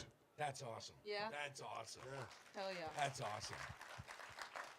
So this is gonna date me, but again, I'm very happy. In 1801. Yeah. Ha ha. Right. Back when they invented dirt. No, I tell this, and I have not written this lyric into a song yet, but so it all stems back to my childhood. I was probably 6 years old, and my dad, he was like the Marlboro Man and John Wayne rolled up into one character. My dad has always been my hero, and we've had quite a tumultuous relationship. But he used to drink Crown like this. He would slide the velvet off the shoulders of the bottle. Now, we had a 1965 El Camino with a 350 pushing almost 400 horsepower with a Muncie 4-speed in it. All right. Yeah, this is a go-fast El Camino. And 8 tracks. And he would have Waylon and Willie on, you know. And he would slide the velvet off the shoulders of that Crown, and he'd smack the top of the bottle, and he'd bust the paper seal, and he'd smack it again, and then he'd hold the bottle out the window and let the cap go out the window. Now, I realize that is not okay in today's world. But in my childhood, I wanted to be like my dad so bad, and my memories are filled with country music. My dad loved Merle. He loved, and then my mom loved Fleetwood Mac. My first concert I ever went to was Air Supply and Fleetwood Mac. Yeah. Yes, you're welcome. That was amazing. That's dated me forever ago. But what's crazy is I didn't know I was going to have a life in country music until my 20s. I was going out to a bar, and they asked me to get up on stage, and I sang Leroy Parnell's "Thank You, I'm Holding My Own." And holy shit, I was hooked. I never really wanted to be an artist, but because at the time I was going to school, I have a degree, believe it or not, in women's studies, feminist theory, and English literature. Is that because of that girl? Yeah, Marianne Smith. I was trying to figure out why didn't she pick me. I did. I spent the rest of my life searching it out. But yeah, so to answer that question, you know, it started very early on in childhood. Country has always been an influence. And then, you know, you talk about milestone moments that you have, and it was so crazy. My very first writer's night in Nashville, I went through a series of unfortunate events that brought me to Nashville. I caught my wife and all this crazy, crazy shit. Great song material. And my first week, I went to this little writer's night called The Broken Spoke. And Trace Atkins' Chrome album had just come out. And that song on that record that was very popular at that time was getting up early, pulling double shifts, gonna make an old man of me long before I ever get rich. But I'm trying. When I left for Nashville, I went up and I listened to that song probably 700 times. And then I just made the decision that I'm going. And I called my mom and I said, if I end up strung out on heroin under a bridge, don't call me. I'm not coming back. And when I made that decision, stuck a for sale sign in my home, sold my home 2 days later, and packed it up and moved to Nashville. And the first writer's night I walked into, there were 4 guys on the stage. One was an old man, and the other one was this Mexican-looking fella that had long, stringy hair. You saying I look Mexican? Yeah, no, this is just an example, because the other one had long blonde hair, white dude, looked like the lead singer of Led Zeppelin. And then there was, on the far end, there was a guy with glasses, looked like a nerd. Had no idea what I'd walked into. The first guy down there sings this song, and I recognize it on a record that had just come out. And then the next guy sings, and the song out at the time was John J. Blanchard. It was Anthony Smith. And John J. Blanchard was a big hit, and I'm like, oh my God, what have I walked into? And then the Mexican-looking fella leans in and said, well, I'm so happy. This just went to number 4 on Hot Country Billboard. And it was Chris Wallen, and he played Getting Up Early, Pulling Double Shifts. He had written I'm Trying. And I was from me to you away. And I started crying so hard that he stopped in the middle of the song and goes, hey, man, are you all right? And I'm like, yeah, man, you're just really moving me right now. And he goes, okay, I'm just checking on you. Getting up early, pulling double shifts.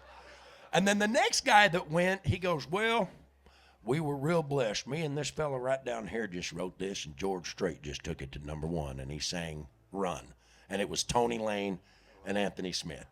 And that was my first night in Nashville. But I knew that I knew. I mean, if that isn't God going, hey, bud, you probably ought to stick around. And my first roommate was Billy Prine, John's brother, and he taught me how to play guitar. I didn't know how to play guitar when I moved to Nashville. Wow. And the very first song I learned on guitar was, Daddy, won't you take me back to Muhlenberg County? Yeah. So, great question. Thank you. Thank you. I don't know how much time we got, but I'm going to sit here all damn day. I'm having fun. How are we doing on time? We good? Oh, perfect. I do want to say, sorry for being late. We didn't know. I thought we had it tomorrow. Well, I mean, this whole trip's been late. But what an opportunity. Thank you. What an opportunity to get to know these people. Thank you so much. It is just, I love stuff like this. It's rare that we get to do interviews like this. So this format, trust me, I'm putting it up here, girl. You got something strong going on. But yeah, for sure. Any other questions? Yeah. Yeah, there we go. You've all spoken about taking songs out for the first time. When do you feel a song is ready or not ready to be taken out? Yeah, never. And do you change it after you first let it go? Yeah. I'll do a quick answer and then let them answer. For me, it ain't ready until you can go to Walmart and buy it.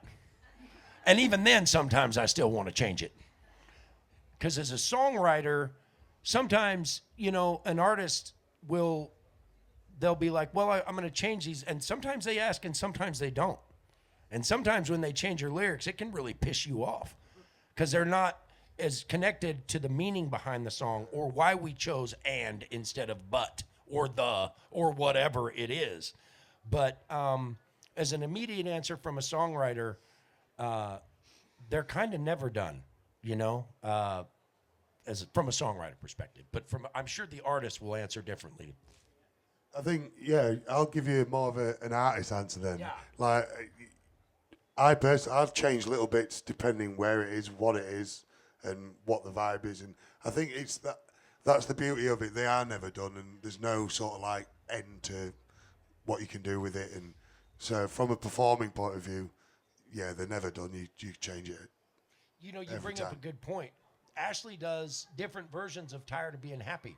She's got a slow version that she does. She's got a set closing version that she does. So as an artist, I imagine it's like, well, I'm going to reinvent this song and do a different version. So that's, that's a good answer.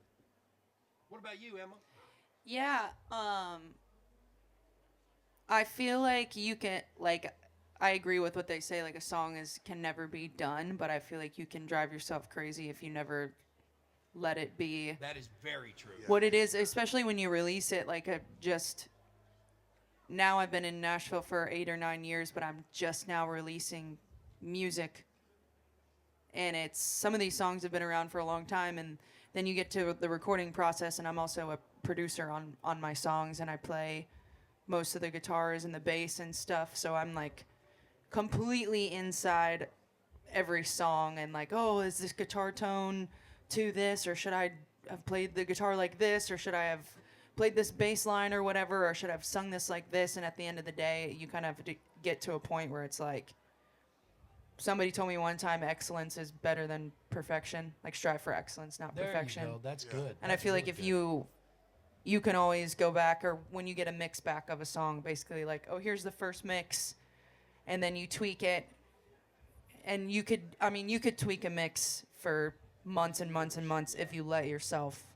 And it's just kind of getting to a place where it's like, I think this is really great. I think this represents me. And at the end of the day, it's like, I'd rather be putting music out than just like, well, it's not perfect yet. Well, it's not this. And then you sit in this where nothing's Void. actually happening. Yeah. And you're like, you may as well just put it out. Same thing with like, when it comes to social media, I know we've talked about that, but I feel like there's a block for me with that too, with like, oh, well, I shouldn't post this because my makeup's not all the way done, or this note was a little flat. And it's like, at the end of the day, it's like, if it sounds pretty good, put it out there. Yeah. Because most of the time, the guitar tone that you're thinking of, or the one little spot in the mix, nobody else is going to hear it. Yeah.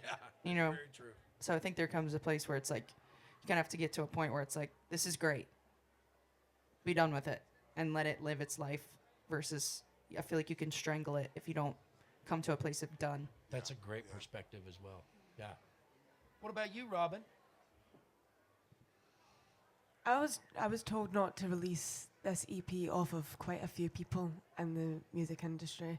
The reason being that I think the main reason was you need better songs. But the only way that you're going to get better songs is through writing more and more.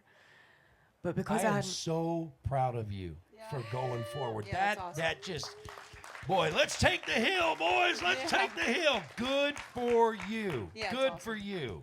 Amen. Thank you. Yeah. And the only way that you're going to really write better songs is through getting feedback from you guys, and really hearing what you guys want to hear. So true. Robyn! So true. That's awesome. Yeah. And you get to see like a growth, I'm sure. Like if people say, oh, no, Yeah. you don't have great songs, which, I mean, from the song I heard, you sound fucking awesome. Yeah. Thank you. And it's like, Fuck those guys.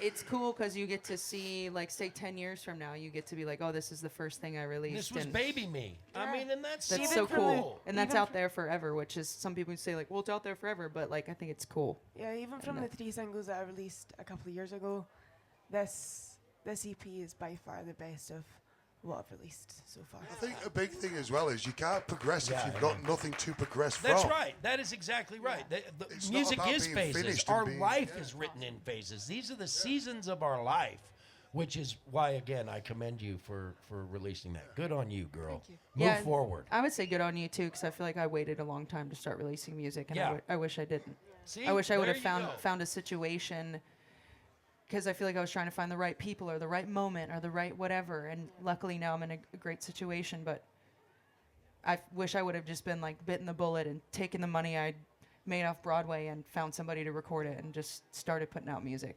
From the So- wise old 27-year-old. Yeah. But truthfully, seriously. No, but I've Yeah, I I've know, really 'cause think wished about that it. So that's why I say I think you're Yeah. going to look back and be happy that you moved forward, Yeah. Robyn, and good on you. Good on you. for sure. Great question. Caledonia's definitely looking good on you, Robyn. There you go. Does Yeah. anyone else have a question? There we go, right here.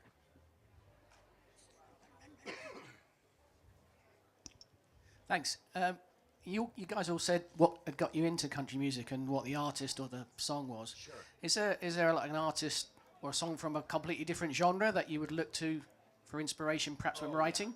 Oh, yeah, great question. You want me to start or you want to start? You can start anything.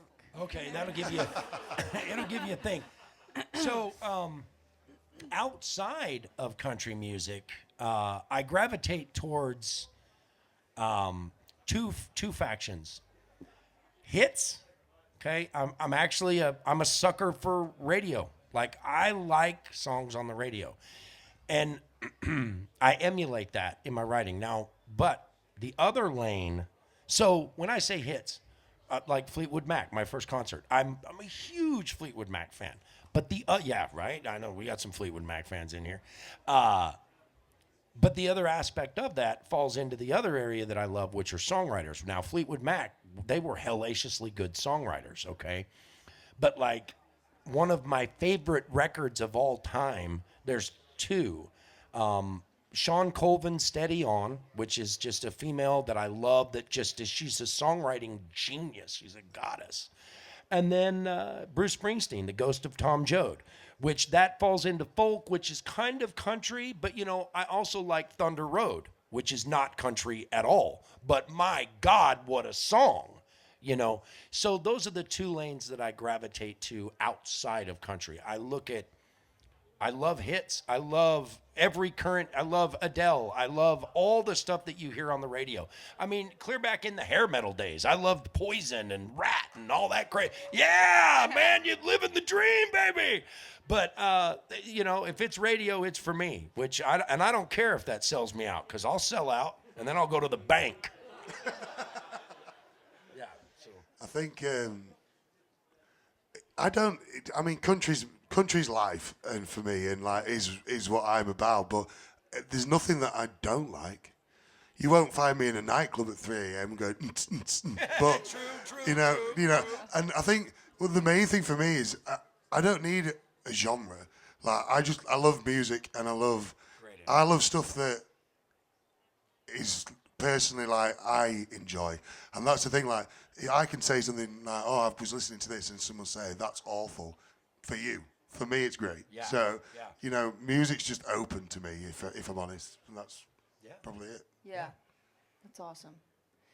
Yeah, I kind of resonate with that too. It's like, why does the whole like genre thing or putting it in a box? It's like, what should it be or whatever? And you're talking about different inspirations. I said earlier, I'm like super inspired by rock and roll, and I think the reason for that is because I love the music. Like being in the studio and coming up with like parts or whatever is so important to me. Or even like when we write, Blue and I have written a couple songs and I'm like, yeah, but what's the signature lick? Like as soon as you hear like, what is it?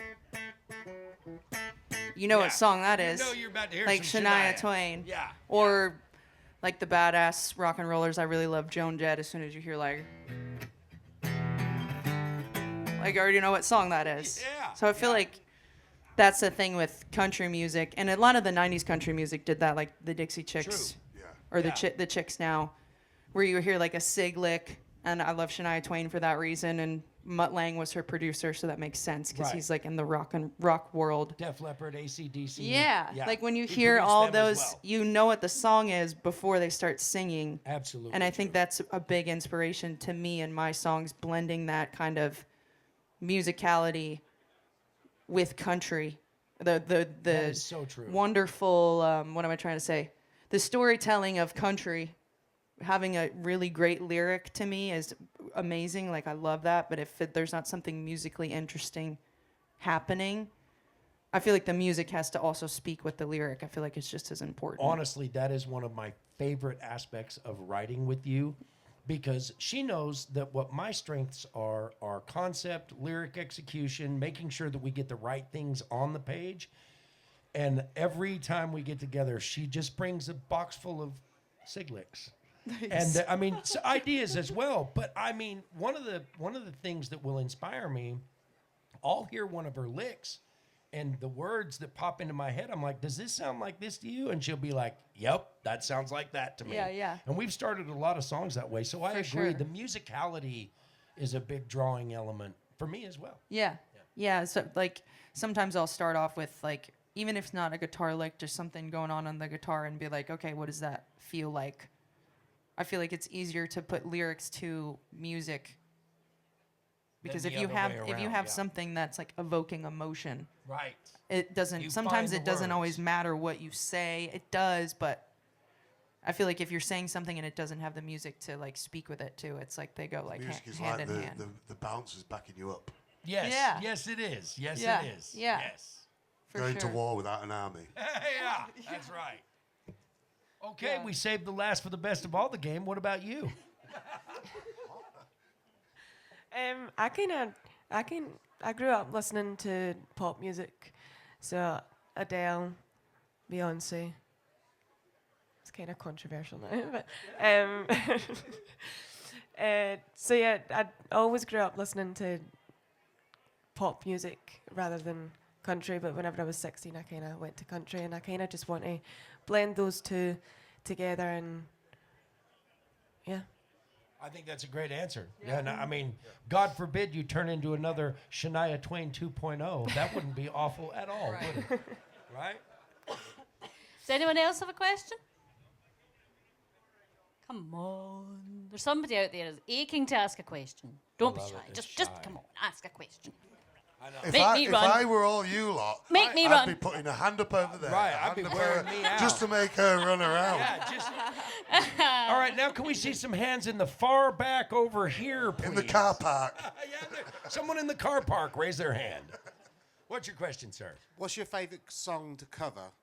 Like, I have an immediate answer, and there's a couple. I only know a few. Here's another crazy fact about Blue Foley. Thanks for this question, because this will blow your mind. I think I know 4 covers, and when I say no cover, no K-N-O-W 4 covers, I still have to look at the lyrics and the chord changes. So I've written all these songs, and I don't know how to play covers, which is very bizarre. But one of them, so we're doing a Sunday service, and Patty Griffin is one of my favorite female artists, just a brilliant writer. And I'll be playing one of the 4 covers I know at the Sunday service. It's a song called Mary, and it's sung from Mary's perspective the day they crucified Jesus. And it is, I mean, I tear up just trying to tell you about the damn song. I don't know if I'll be able to get through it, but the reality of it is there's that one, and then I play a really cool cover of Bruce Springsteen's Dry Lightning, which is on that Ghost of Tom Joad album. And then I play a lot of my songs that have been cut. Those are covers, right? But other than that, I don't know any covers. That's the God's honest truth. I mean, I can look at them and figure them out, but I don't know them by heart because I never did that. I never did the Broadway thing. I literally got in the trenches and just was able to be blessed and do nothing but original music. So, great question. What about you? It's difficult for me because, you know, I'm the other spectrum. Right, Like, you've played I think the longest set I've ever played straight of covers was 9.5 hours. Holy shit! Wow, that's And Garth that's Brooks all. level That's shit, all man. from memory. Oh my So God. if you get me one of those phone orders, I'll sit here all weekend. But Holy shit! I know covers. That's how I've paid my bills for so long. And Yeah. you know, it's. I also think though it's helped me, you know, by doing absolutely. that. But if I have to pick one quickly, I'd probably say I love singing More Than a Memory, which Garth Brooks did. I think Lee Bryce was one of the writers on it. Yeah, that's right. That's a great song. Cool. That's awesome. What about you, Emma? Yeah, kind of. I haven't played a 9.5 hour set. That's insane. You don't seem like an idiot though. I mean, well, I guess if you take doing a double on Broadway, which is Yeah, 4 that would hours be- and then 4 Yeah, hours, that would be pretty done a few of close. them. Pretty So- close. maybe. Maybe. That's yeah. It's crazy. Like the amount of covers that you end up winding up learning and stuff. So I It's feel great like when there's- people say, "Do you know this?" and you go, "Oh, I do Oh actually." yeah. Right. I'll tell you what, for $100, I'll learn it real quick. Yeah. Yeah, that's for sure. Yeah. Wagon Wheel is $100 Yeah, song Wagon in Wheel. Nashville. Do you know? Do you want to know a funny story? Please. So whenever I go downtown, I always end up doing a few gigs and stuff. And one of the places I'll go in, they have a sign saying it's $100 or we've been wagon wheel free for so many days. Right? I will plug in and play it and just stare at everyone. Be like, and what? That's fantastic. They hate it. awesome. You know Doc Holiday's on Second Avenue. Yes. They yes. have a thing up there and it says we've been wagon wheel free. And I'll go in, it'll be like 86 days. I'm like, not today. Not today. you I'm from England. Have this. Rock Oh me, my mama. God. That's hilarious. Oh, that's fantastic. I'm pretty sure they actually didn't give me one of the gigs I was meant to do. They changed it because it was going the next day was going to be the record of how long, and they knew that I would just do it to spite them. And so they moved me to the next day. Good on That's you. amazing. Good on you. That's incredible. I'm trying to think. Yeah, I've grown up playing a bunch of covers and I know anything one that from I know you love. Yeah.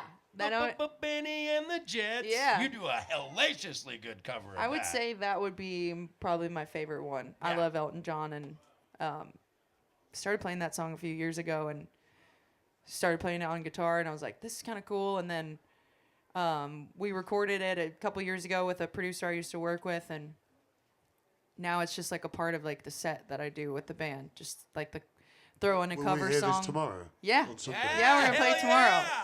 So if you want to hear Sir Elton. a chick version of Elton John on the electric guitar. It's a great cover. Because you've kind of made it your own. You've got your. I mean, it's got the elements because that song is such a signature song. Right. Talk about sig licks. Yeah. Yeah. Yeah. What'd you say? Give us a sec. Oh man. I was going to actually ask that. I mean, Yeah.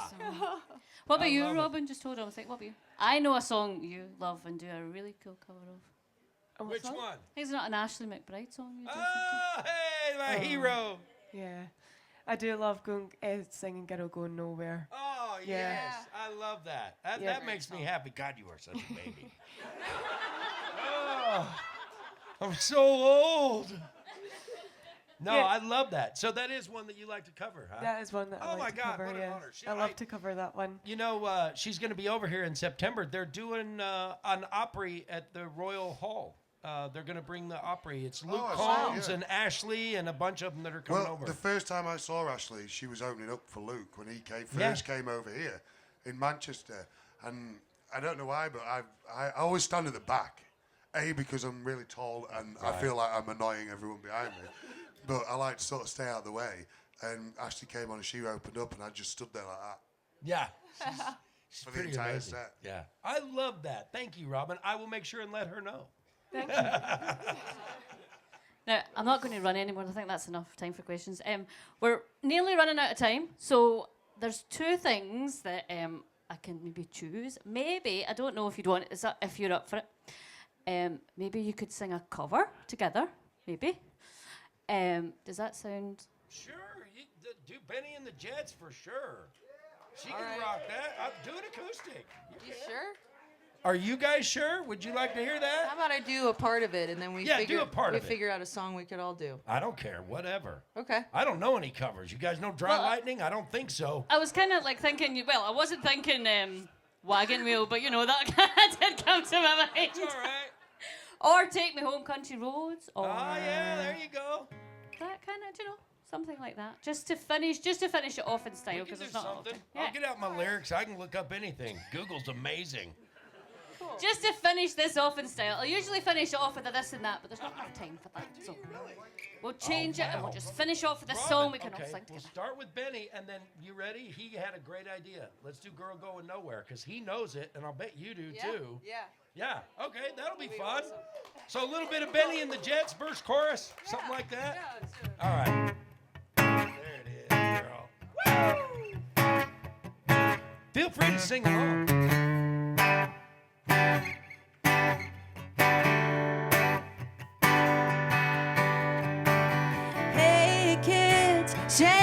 this together. Spotlights hitting something that's been known to change the weather. Kill the fatty calf tonight, so stick around.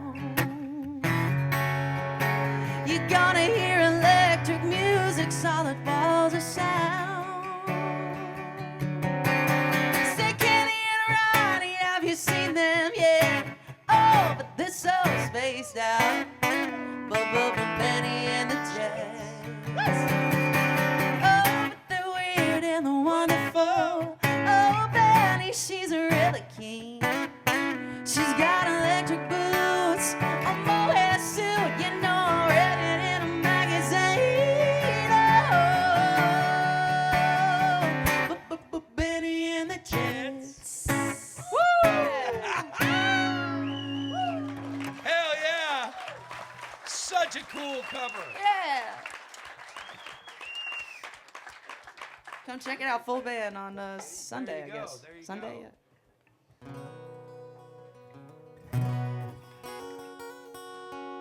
There it is. Somebody get video of this and tag me in it so I can send it to Ashley, right? Yeah. Woo! You got it?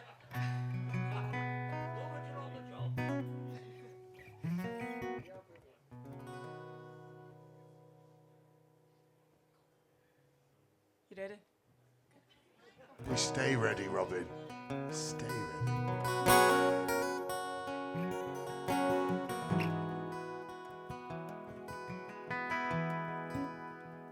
Don't waste your life behind that guitar. You may get gone, but you won't get far. I'm not the first, won't be the last. And you can tell us all about it when you come crawling back with that road you're on. Just winds and winds, spinning your wheels, wasting your time. But when the lights come up and I hear the band, and where they said I'd never be is exactly where I am. And I hear the crowd look around, and I can't find an empty chair. Not bad for a girl going nowhere.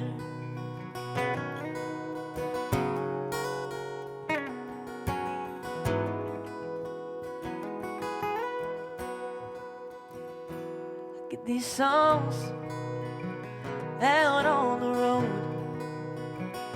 I heard your song on my radio. We always said you'd make it big, and I tell all my friends that I knew you back when. But don't forget all us little folks. When you crash and burn, remember we told you so. When the lights come up and I hear the band, where they said I'd never be is exactly where I am. And I hear the crowd look around, and I can't find an empty chair. Not bad for a girl going nowhere.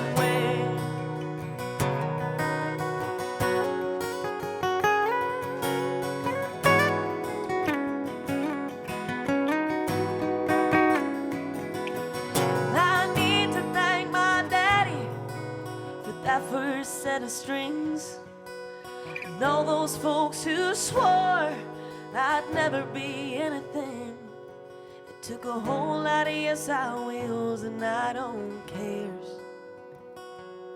I thank God for basement dives and county fairs. To this show right now, and you sure look good out there. Not bad for a girl going nowhere.